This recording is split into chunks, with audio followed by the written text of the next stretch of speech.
नमस्कार, स्वागत है आपका डे न्यूज में और दिन भर की तमाम खबरों के साथ मैं हूं आरती सिंह। आगे बढ़ने से पहले आइए नजर डालते हैं आज की खास खबरों पर।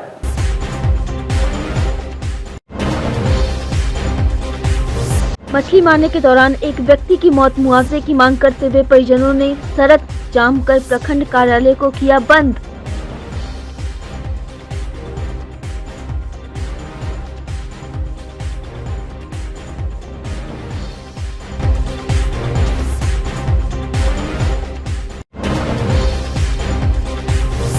जल जमाव से मुक्ति दिलाने वाले को पूर्व मंत्री देंगे 10 लाख का इनाम, कहा उनकी योजनाएं पूरा किए बिना नहीं है कोई उपाय।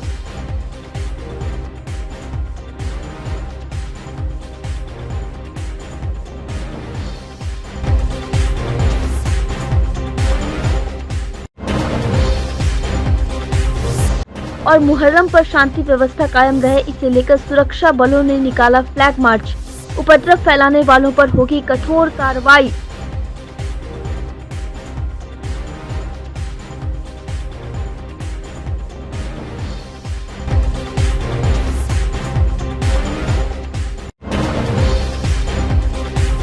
ये थी सुर्खियां और अब खबरें विस्तार से। मुजफ्फरपुर में मुहर्रम और आने वाले त्योहारों को देखते हुए पुलिस प्रशासन पूरी तरह से अलर्ट है। गुरुवार को सिटी एसपी और नगर डीएसपी के नेतृत्व में शहर में फ्लैग मार्च निकाला गया, जिसमें दंगा निरोधी रैपिड एक्शन फोर्स भी मौजूद रहे। फ्लैग मार्च को लेकर गुरुवार को शहर में चर्चा रही। इस दौरान फ्लैग मार्च शहर के जिन जिन इलाकों से गुजरा, उन इलाकों में रैपिड एक्शन फोर्स के जवानों को देखने के लिए लोगों की भीड़ भी रही। लोगों में कई बातों को लेकर चर्चा भी रही। सिटी एसपी राजेश कुमार ने बताया कि फ्लैग मार्च शहर के लोगों को सिर्फ जानकारी देना था कि अगर असामाजिक तत्व सिर उठाते हैं तो उनसे निपटने के लिए रैपिड एक्शन फोर्स तैयार है। उन्होंने बताया कि सभी संवेदनशील इलाकों में मजिस्ट्रेट के साथ साथ पुलिस फोर्स की तैनाती की गई है। असामाजिक तत्वों से निपटने के लिए रैपिड एक्शन फोर्स हर पल तत्पर है।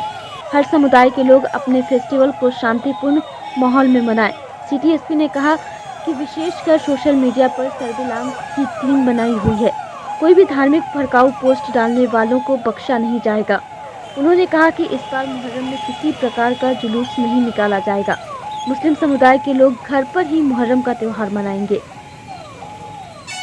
मुहर्रम में विधि व्यवस्था सामान्य रखने के लिए आज शहर क्षेत्र में मेरे नेतृत्व में फ्लैग मार्च निकाला जा रहा है। इसमें हमारे टाउन डीएसपी और तमाम यहाँ के जितने 8 थाने हैं, सभी के थाना अध्यक्ष, बल और पुलिस लाइन के कुछ फोर्स को लेकर के हम लोग शहर का भ्रमण करेंगे, फ्लैग मार्च निकालेंगे ताकि लोगों में एक संदेश जाए कि शांतिपूर्ण तरीके से मुहर्रम को संपन्न कराना है। सोशल मीडिया पर किस तरह का मैसेज जो डाला जाता है, तो उसके लिए क्या मैसेज है? उसके लिए हमारा यूनिट एक काम कर रहा है। वो तमाम सोशल मीडिया के जितने भी मैसेज हैं उस पर नज़र बनाए हुए हैं और कुछ भी इस तरह का चीज़ आएगा तो उस पर हमारे तरफ से त्वरित कार्रवाई की जाएगी। किसी तरह का जुलूस नहीं निकाला जाएगा? कोई जुलूस नहीं।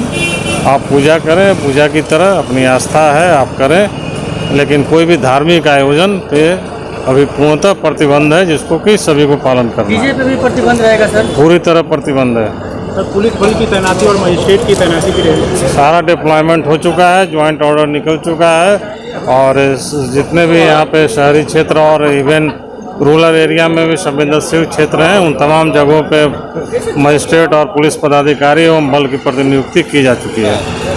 मोतीपुर थाना क्षेत्र के कल्याणपुर में मछली मारने के दौरान स्थानीय 60 वर्षीय दीपक सहनी की डूबकर मौत हो गई। पोस्टमार्टम के बाद ग्रामीणों ने शव को परसौनिया माधोपुर बांध पर रखकर मुआवजे की मांग शुरू कर दी। परिजनों ने मोतीपुर ब्लॉक के गेट को भी जाम कर दिया। सूचना पर मौके पर पहुंची पुलिस अंचलाधिकारी अरविंद कुमार को समझाने बुझाने पर परिजन लाश को लेकर दाह संस्कार के लिए गांव लौट गए। मृतक के चचेरे भाई अनूप सहनी ने बताया कि कल दिन में दीपक सहनी मछली मारने नदी की तरफ गए थे, घर नहीं लौटे। गुरुवार की सुबह परसौनिया गांव के लोगों ने उनके लाश को छानकर सूचित किया। क्या मछली मारने गए थे? हाँ। और उसी में परसौनिया में डूब गए। अच्छा। उसके बाद में माधोपुर का हम लोग का कुटुम्ब है, वो छान करके रखा और सवेरे फोन किया तो हम लोग वहाँ पहुँचे। प्रशासन और फोन हुआ। फिर उसके बाद में प्रशासन उठवा के ले आया पोस्टमार्टम। अच्छा, तो आप लोग ब्लॉक में आज किस लिए आए हैं? ब्लॉक में आए हैं कि यहाँ दरखास्त लोग देगा, मकान मिलता है डूबने के बाद वो।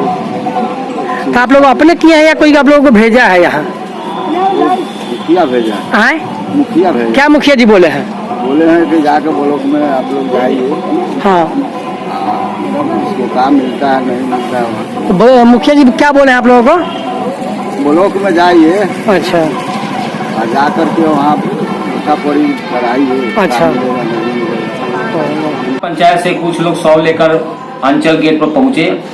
उनके द्वारा कहा गया कि 4 लाख की राशि मुझे दी जाए। तो हम लोग के द्वारा अंचलाधिकारी और अंचल निरीक्षक के द्वारा कहा गया कि पहले आप क्या करते हैं, थाना पर जाकर FIR करके आए, उसके बाद जो सरकारी सहायता होगी वो आपको दी जाएगी। और कहो समझा बुझाकर उन लोगों को पुनः पंचायत भेज दिया गया। प्रदर्शनकारियों की संख्या लगभग कितनी रही होगी? लगभग 40 से 50 हो रही होगी।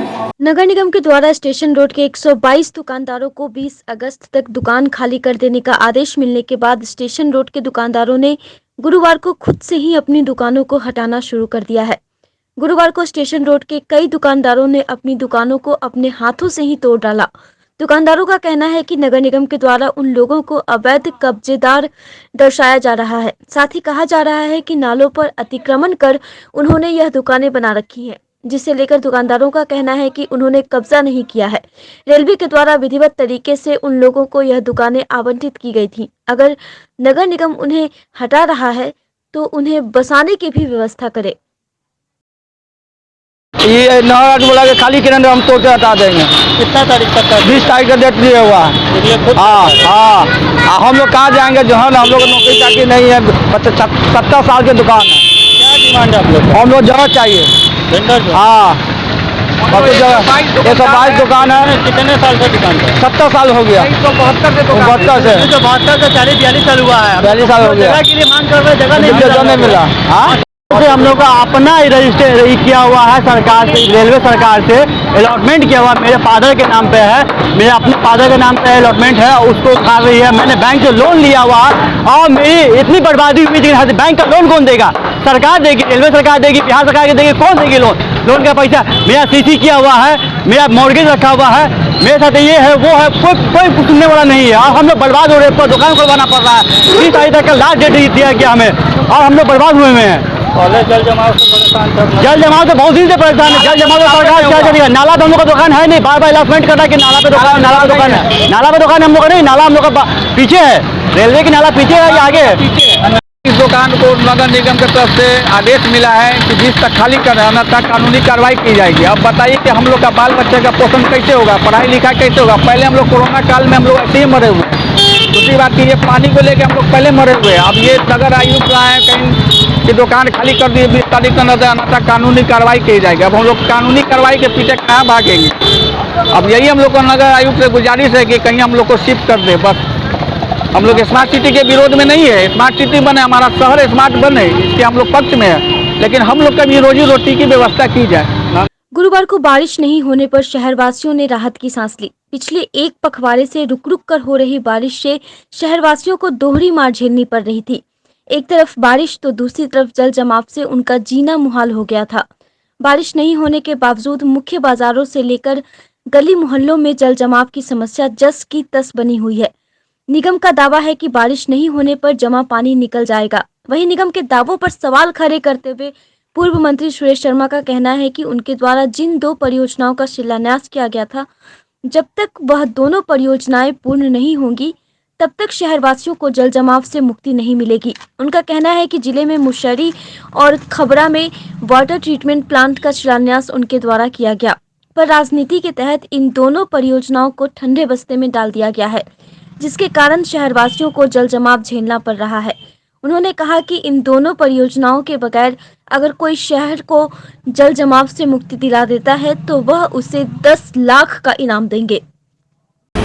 पूर्ववर्ती सरकार और यहाँ के विधायक जो मंत्री थे सुरेश शर्मा, उन्होंने जो यहाँ काम किया, आज 70 साल में कोई माय का लाल न काम किया है और न आगे 200 साल में कोई करेगा।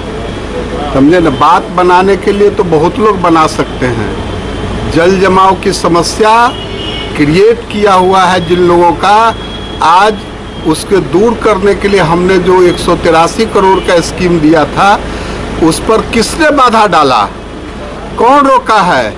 अगर है ताकत तो मनिका का जो शिलान्यास हुआ है, खबड़ा का जो हुआ है, वह अगर कोई है, अगर शक्ति और उनके अंदर ताकत है तो उस काम को करवा के दिखवाए।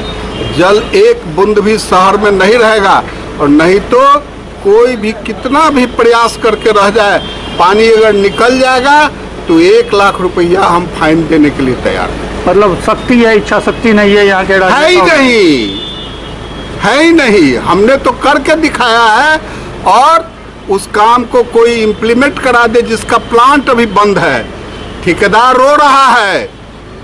शर्म आनी चाहिए ऐसे लोगों को, जो ठेकेदार प्लांट बैठा हुआ है और काम नहीं होने दे रहा है।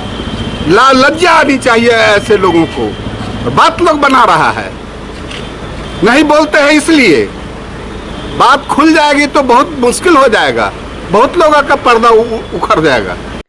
मुजफ्फरपुर शहर को नेशनल हाईवे 4 लेन सड़क से जोड़ने वाली पुरानी मोतिहारी सड़क को कोल्हुआ चौक के समीप ग्रामीणों ने गुरुवार को बांस पल्ला लगाकर भारी वाहनों के परिचालन बंद कर दिया। दरअसल भारी वर्षा होने की वजह से पुरानी मोतिहारी सड़क कई जगहों पर जल जमाव के कारण क्षतिग्रस्त हो गई है। सड़क पर कई जगह बड़े बड़े गड्ढे हो गए हैं, जिससे आए दिन दुर्घटनाएं हो रही हैं। इस सड़क से आने जाने वाले लोगों को काफी परेशानियों का सामना करना पड़ रहा है। कई लोग इन गड्ढों में गिरकर घायल हो गए, जिससे सरकार के द्वारा मरम्मत की मांग को लेकर पूर्व में आंदोलन भी हुआ था, लेकिन कोई निदान नहीं होने के कारण अंततः स्थानीय युवाओं ने टोली बनाकर कोल्हुआ चौक के समीप पुरानी मोतिहारी सड़क पर भारी वाहनों के परिचालन पर रोक लगाने के लिए बैरिकेडिंग लगा दी। युवाओं का कहना है कि 2 माह से सड़क की स्थिति खराब हो गई है, लेकिन अभी तक कोई पूछने नहीं आया। तब अपनी सुरक्षा खुद करने का निर्णय लेते हुए उन लोगों ने भारी वाहनों के प्रवेश पर प्रतिबंध लगा दिया। यह है कि बहुत गड्ढा हो गया है, भारी वाहन के चलते इसमें बहुत गड्ढा हो गया, जिसमें 5 से 7 आदमी गिरकर हाथ टूट गया है, पैर डैमेज हो गया है। इस चलते मजबूरन में हम लोग आकर यहाँ पर किए हैं, मजबूरन होकर हम लोग जाम किए हैं और रोड पर लगाने का काम किया कि भारी वाहन यहाँ से न निकले। कितना परेशानी होता था? बहुत परेशानी होता था, लगभग 7 आदमी गिरकर हाथ टूट गया। मेरा खुद यहाँ पर चोट लग गया है कल रात को, शाम को। उसके बाद आज सुबह में आकर हम किए हैं। विधायक जी नहीं देखते हैं, ना मुखिया जी देखते हैं। भारी वाहन टाइप इसमें परमिट है ही नहीं, बड़ा बड़ा वाहन जाता है, बस जाता है। इस चलते हम लोग किए हैं। रोड पे बहुत प्रॉब्लम हो रहा है, लोग को आने जाने में। बहुत गड्ढा है, दिन भर में 100 से ज़्यादा लोग यहाँ गिर जा रहे हैं, इसी कारण रोड जाम कर रहे हैं। स्थानीय जो जनप्रतिनिधि हैं, जिला प्रशासन, उनका क्या सहयोग मिला इस रोड के लिए? क्या वो लोग का सहयोग मिलेगा? 1 महीना से तो यही हाल है। तब आज हम लोग इस सब चीज़ से परेशान होकर कागज़ पे और फेसबुक पे लिखने से नहीं हो जाता है। सब चीज़ से परेशान होकर हम लोग आज खुद रोड घेरने के लिए आए हैं, आगे बढ़े हैं। जनप्रतिनिधि का इंतजार नहीं किए हैं। बहुत परेशानी होती है यहाँ पे, बड़े वाहनों के कारण सारी रोड खराब, यहाँ रोड व्यवस्था अच्छा नहीं है। ऊपर से बाहर वाहन, ट्रक, बस जाने के कारण पूरा रोड खराब हो गया है। यहाँ लगभग डेली 50 से ज़्यादा लोग गिरते हैं इस रोड में। जिला प्रशासन का कोई यहाँ देखभाल नहीं है, ये लोग गिर रहे हैं, गोड़ फूट रहा है, पैर टूट रहा है लोगों का। गुरुवार को नकुलवा चौक स्थित मुजफ्फरपुर जनसंघर्ष मोर्चा के कार्यालय में जिले में 1 महीने से लगे जल जमाव की समस्या को लेकर मोर्चा के सदस्यों ने बैठक की। बैठक में सर्वसम्मति से शहरवासियों को नगर निगम क्षेत्र में मानसून पूर्व तैयारियों के तहत नाला उड़ाही नहीं किए जाने के कारण जनता जल जमाव से त्रस्त है, जिसे लेकर चरणबद्ध आंदोलन करने का निर्णय लिया गया, जिसके तहत 24 अगस्त को समाहरणालय में विशाल धरना दिया जाएगा। नगर निगम की विफलता को लेकर यह निर्णय लिया गया है। मोर्चा के संयोजक अविनाश साई ने बताया कि भ्रष्टाचार युक्त निर्माण कार्य के कारण जल जमाव से शहर की जनता त्रस्त है, जिससे निजात दिलाने को लेकर आज की बैठक आयोजित की गई थी। आज की जो ये बैठक चल रही है, मुजफ्फरपुर की जो ये वर्तमान और सरकार के नज़र में जो ये विकराल समस्या है जल जमाव की, इसी की मुक्ति को दिलाने को लेकर के आज एक आम सामाजिक कार्यकर्ताओं का एक बैठक चल रहा है, जिसमें तमाम शहर के सामाजिक एवं राजनीतिक कार्यकर्ता दलगत नीति से ऊपर उठकर आज बैठे हैं। और हम लोग के बैठने का एकमात्र उद्देश्य है कि जल जमाव को लेकर के बहुत सारी बातें हो रही हैं, लेकिन इसकी मुक्ति को लेकर के, इसका निदान कैसे हो, इस पर चर्चाएं बहुत कम हो रही है। इसी को लेकर के हम लोग आज चर्चा कर रहे हैं और हम लोगों ने आज एक बनाया है, संकल्प लिया है कि जल जमाव की मुक्ति कैसे दिलाई जाए, इसको लेकर के हम लोग 2-3 मांग को लेकर बहुत जल्द माननीय जिलाधिकारी महोदय से मिलेंगे।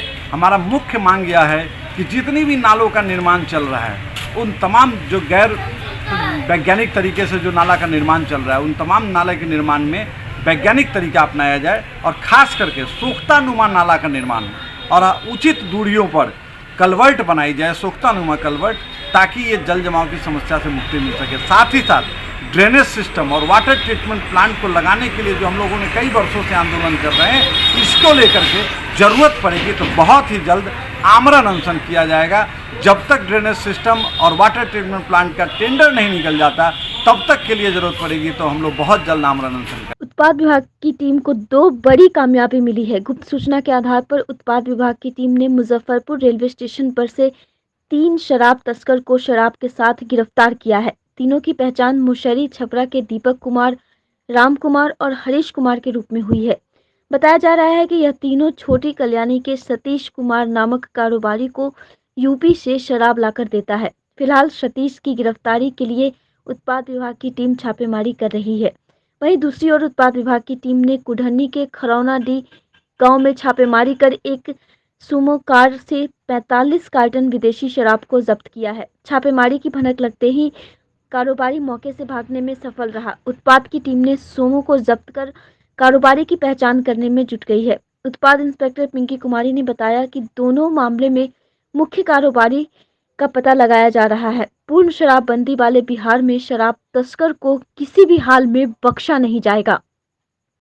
पहले हमको गुप्त सूचना प्राप्त हुई कि खरौना डीह में माल उतरने वाला है।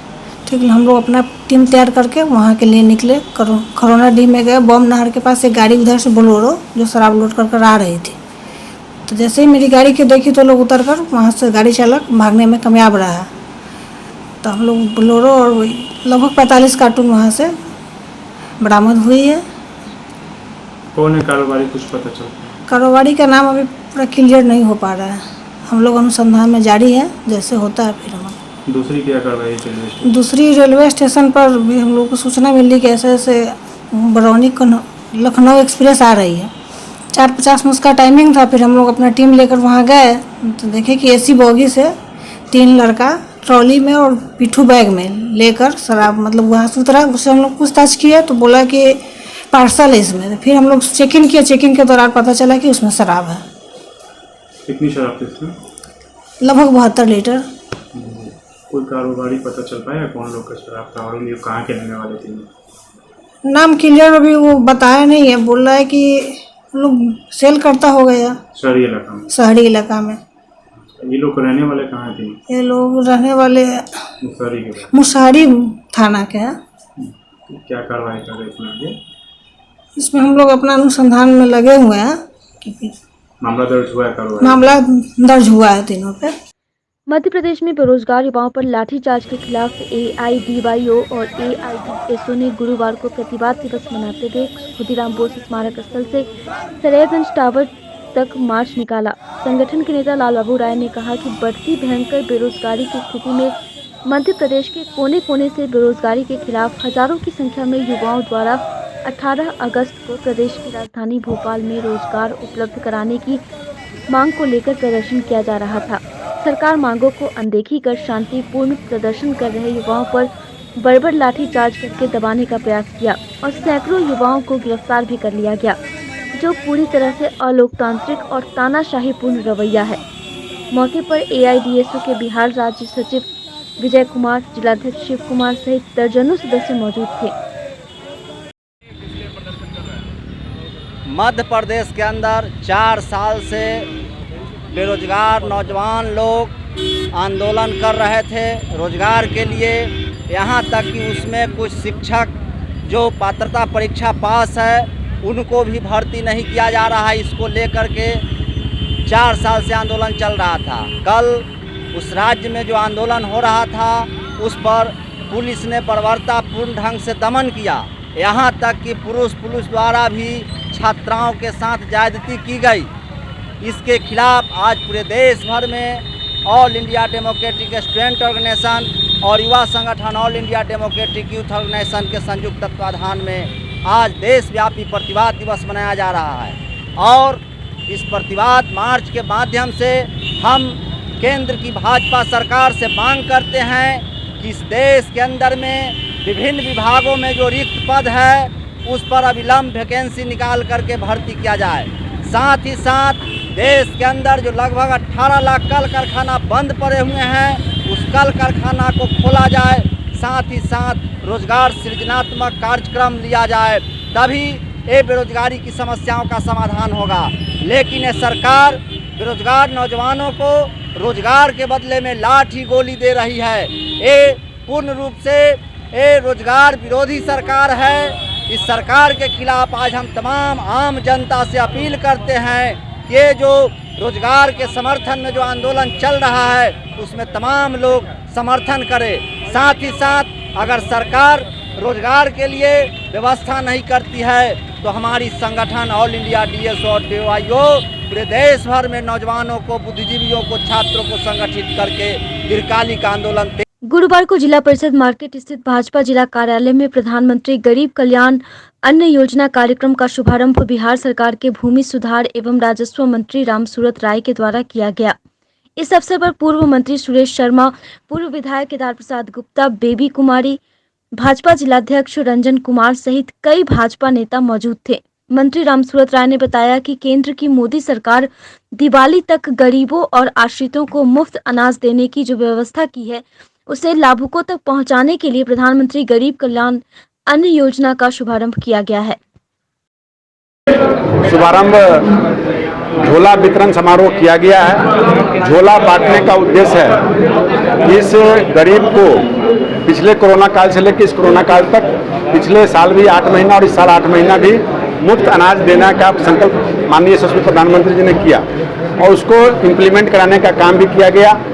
तमाम अपने हम लोग बिहार वासियों को जो कोरोना काल में जिनका रोजगार नहीं चला, काम नहीं चला, वैसे गरीब परिवार के लोगों को फ्री में अन्न दिया जा रहा है। उसी संदर्भ में इस कार्यक्रम का उद्घाटन किया गया। सभी हमारे प्रदेश के और स्थानीय नेता लोग यहाँ उपस्थित रहे और गरीब को झोला हम लोगों ने दिया। और उसके साथ साथ कई एक जगहों से शिकायत आ रहा था कि डीलरों के द्वारा मनमानी की जा रही है और जब मैंने डीलरों के साथ समीक्षा किया तो उन्होंने अपनी मजबूरी को बताया और उस मजबूरी को बताने के बाद उन्होंने कहा कि मेरे साथ ये परेशानियां हैं। तो मैंने अपने जिला के प्रमुख पदाधिकारी डीएम के साथ हमने बैठक की और सारे जो कन्फ्यूजन थे डीलर के बीच से लेकर के जहां से अन्न योजना का काम चलता है, उन्होंने मुझे एश्योर किया कि 100% जनता को जो लाभ मिलना है नेट रेट वेट पर लोगों को अनाज मिलेगा। मुफ्त जो अनाज है वो मिलेगा, 12 महीने का 12 महीने मिलेगा। और तमाम हमारे जिला के शीर्ष पदाधिकारी ने यह गारंटी लिया सर मुझे 4 से 5 दिनों के अंदर बैठक करके मैं तमाम अपने मुजफ्फरपुर जिला के तमाम प्रखंडों में एमओ के द्वारा यह बैठक कराई गई है और शुरू भी हो गया है कि जनता को लाभ नेट रेट वेट का मिलेगा और डीलर को भी किसी तरह का उगाही करके किसी को पैसा पहुंचाने की आवश्यकता नहीं है। डीलर भी हमारे परिवार का अंग है, उनको भी सम्मान मिले, क्योंकि डीलर को ये सब समझ के जैसे गिद्ध लोग जो नोचने लगता है वो प्रथा से भी मैंने डीलर को निकालने का काम किया है और हमारा डीलर भी सेफ रहे और जनता को मुफ्त अनाज और सही रेट पर मिले, यही हमारा संकल्प है जो गरीबों तक पहुंच सके। उनको देखता है वही बिकता है। मेरा कहना है कांग्रेस ब्रांडिंग की बात करते थे, कांग्रेस से बड़ा ब्रांड एम्बेसडर कोई नहीं था और गरीब हटाओ की राजनीति करते करते 75 साल बीत गया, आज तक उन्होंने कुछ नहीं किया। लेकिन यशस्वी प्रधानमंत्री जी को मैं आभार प्रकट करना चाहता हूं, जो योजना गरीब की जमीन तक पहुंच रहा है। आज यही राशन पहले मैं बता देना चाहता हूं, खुले शब्दों में कहना चाहता हूं कि 12 महीने में 3 महीने ही होली दिवाली में राशन बढ़ता था और जब मान लिया हमारे बिहार सरकार के मुखिया एनडीए की जब सरकार बनी तो 12 महीने का 12 महीना लोगों को अन्न मिल रहा है, योजना का लाभ मिल रहा है और गरीब को डायरेक्ट बेनिफिट अकाउंट में पैसा जा रहा है। और खुद राजीव गांधी कहा करते थे कि मैं 100 रुपया भेजता हूं और जनता को मात्र 15 पैसा मिलता है। वो अपने कांग्रेसी लोग अपने पूर्वज आकाश से पूछे कि ऐसा बात उन्होंने क्यों कहा था, क्यों स्वीकार किया था। गुरुवार को इमामगंज मोहल्ले के लोगों ने जिलाधिकारी के आदेश के 23 अगस्त तक अतिक्रमण हटाए जाने को लेकर जिलाधिकारी, एसडीओ पूर्वी और आयुक्त को ज्ञापन सौंपा। 15 दिनों की समय की मांग की सिया वक्फ बोर्ड के अधिवक्ता निसारुद्दीन छोटे का कहना है कि जिलाधिकारी जिस जमीन को खास महाल की बताकर इन लोगों को उजाड़ रहे हैं वह दरअसल मीर सुजाउद्दीन वक्फ स्टेट की जमीन है जिसके वे सभी किराएदार है। इसका किराया भी वह सभी देते आ रहे हैं। उन्होंने 15 दिनों का हाई कोर्ट में केस करने के लिए जिलाधिकारी से समय मांगा है। वहीं इमामगंज मोहल्ले के लोगों का कहना है कि 1994 से वह लोग उस जगह पर किराया दे रहे हैं। जिलाधिकारी एक झटके में उन लोगों को खाली करने का आदेश कर देते हैं। उनका कहना है कि वह लोग अभी बारिश के समय कहां जाएं। सरकार या तो उन्हें बसाने का काम करे या उन्हें 15 दिनों की मोहलत दे कि वह अपना पक्ष न्यायालय में रख सके। परेशानी है कि हम लोग को कागज़ निकल गया, हम लोग को कोई सूचना नहीं है। ननी बेगम ना औलादी बेगम की ज़मीन पर हम लोग आज से नहीं 7 फुट है, 3 फुट हम लोग का ख़त्म हो गया है। हम लोग का बाल बच्चा शहर से आना हो गया और वहाँ पर बराबर जब कोई पर्व मुसलमान का पड़ता है तब न कोई आफत जो है आ ही जाता है। उस टाइम में रमज़ान पड़ा, 27 तारीख का डेट डीएम साहब निकाल दिए, हम लोग को कोई सूचना नहीं है। अब भी 23 तारीख का दे दिए, कोई सूचना नहीं है। जब बिहार सरकार की ज़मीन नहीं है, नन्ही बेगम का मेरे पास किराएनामा है, तो फिर हम ज़मीन क्यों खाली करें? हम गरीब जाएं तो कहाँ जाएं? सब चौका बर्तन करने वाली है, कहाँ जाए? तो हम लोग रोड बुलडोजर लेके आवे, हम लोग रोड पर हो जाएंगे, रोड पर चढ़ा दे बुलडोजर, उसके बाद मकान उखाड़ दे। और हम लोग क्या कर सकते हैं? गरीब कहाँ जाएगा? इतना छोटा छोटा बच्चा लेके गरीब कहाँ जाएगा? अगर बिहार सरकार की ज़मीन है तो नोटिस दे, हम लोग खाली कर देंगे। मगर बिहार सरकार की ज़मीन नहीं है, नन्ही बेगम नौलादी की ज़मीन है, तो मैं लोग कैसे खाली करते हैं? ज्ञापन दिया है। देखिए, हम लोगों ने ज्ञापन दिया है कि जो इमामगंज मोहल्ला महिला शिल्प कला भवन के पीछे जो मोहल्ला है, जिसमें सैकड़ों गरीब वक्फ बोर्ड के किराएदार हैं, किराया की कॉपी भी है उन लोगों के पास, जो रसीद किराया वक्फ बोर्ड को देते हैं उसकी कॉपी सब लोगों के पास है। उसके बाद डीएम साहब जो है से दिनांक कोरोना के काल में दिनांक 27/4 को डिगडिगिया पिटवा दिए बिना नोटिस के, जबकि ये संपत्ति वक्फी है, जिसका सारा कागज़ हमारे पास है, खतियान हमारे पास है। वक्फ बोर्ड के द्वारा सीओ साहब से, जिला अधिकारी से, अनुमंडल पदाधिकारी से इस संपत्ति की अद्यतन रिपोर्ट मांगी गई। एक बार नहीं 3 बार मांगी गई, लेकिन डीएम साहब और सीओ साहब के द्वारा कोई अद्यतन रिपोर्ट नहीं मांगा गया। उसके बाद हम वक्फ बोर्ड के चेयरमैन डीएम साहब से बात किए। उसके बाद वक्फ बोर्ड से जब डीएम साहब का यहाँ जब आवेदन आया कि ये संपत्ति हमारी है, तो 27/4 को जो इमामगंज के पीछे मोहल्ला को हटाने का निर्देश जिला अधिकारी द्वारा दिया गया था, जिसको रोक लगा दी गई। उसके बाद पुनः इधर जो है से फिर किसी भी वक्फ बोर्ड के किराएदार को नोटिस नहीं मिला है। इसलिए हम डीएम साहब से आग्रह करते हैं कि गरीब लोगों को समय दे और अवमानना जो कर दिया है वो उससे नहीं डरे। और हाई कोर्ट ने भी निर्देश दिया था, हाई कोर्ट से जो आदेश आया था वो ये नहीं आया कि आप अतिक्रमण मुक्त कराएं। हाई कोर्ट ने जिला अधिकारी महोदय को निर्देश दिया था कि आप स्वयं इसकी जांच कर ले और अतिक्रमण मुक्त कराएं। तो डीएम साहब जांच कर ले। हाई कोर्ट ने ये आदेश नहीं दिया कि खाली जांच कर ले, अगर अतिक्रमणकारी है तो उसको खाली कराएं। लेकिन ये हमारी संपत्ति है, हम किराएदार हैं, हमारा आपका बिहार सरकार का संपत्ति नहीं, तो आप किस आधार पर खाली कराएंगे? स्कूल की संपत्ति नहीं है तो आप किस आधार पर? इसीलिए ना हाई कोर्ट ने ऐसा किया है खाली करना। अवमानना का केस है, तो अवमानना में अभी कुछ सुनवाई भी नहीं हुई है। हम लोग हाई कोर्ट गए थे, इसलिए डीएम साहब से आग्रह है कि अवमानना से डरे नहीं। हम सारे लोग जिला अधिकारी महोदय के साथ हैं और वो दूध का दूध पानी का पानी करें। अगर वक्फ की संपत्ति है तो वक्फ को रहने दिया जाए। अमीन का रिपोर्ट देख लें, सीओ साहब का रिपोर्ट देख लें, हमने जो अद्यतन रिपोर्ट मांगी है उसको देख लें, हम लोगों ने जो खतियान पेश किया है उसको देख लें, हम लोगों ने जो वक्फ बोर्ड का जो रजिस्टर होता है वो दिया है कि 80 की है।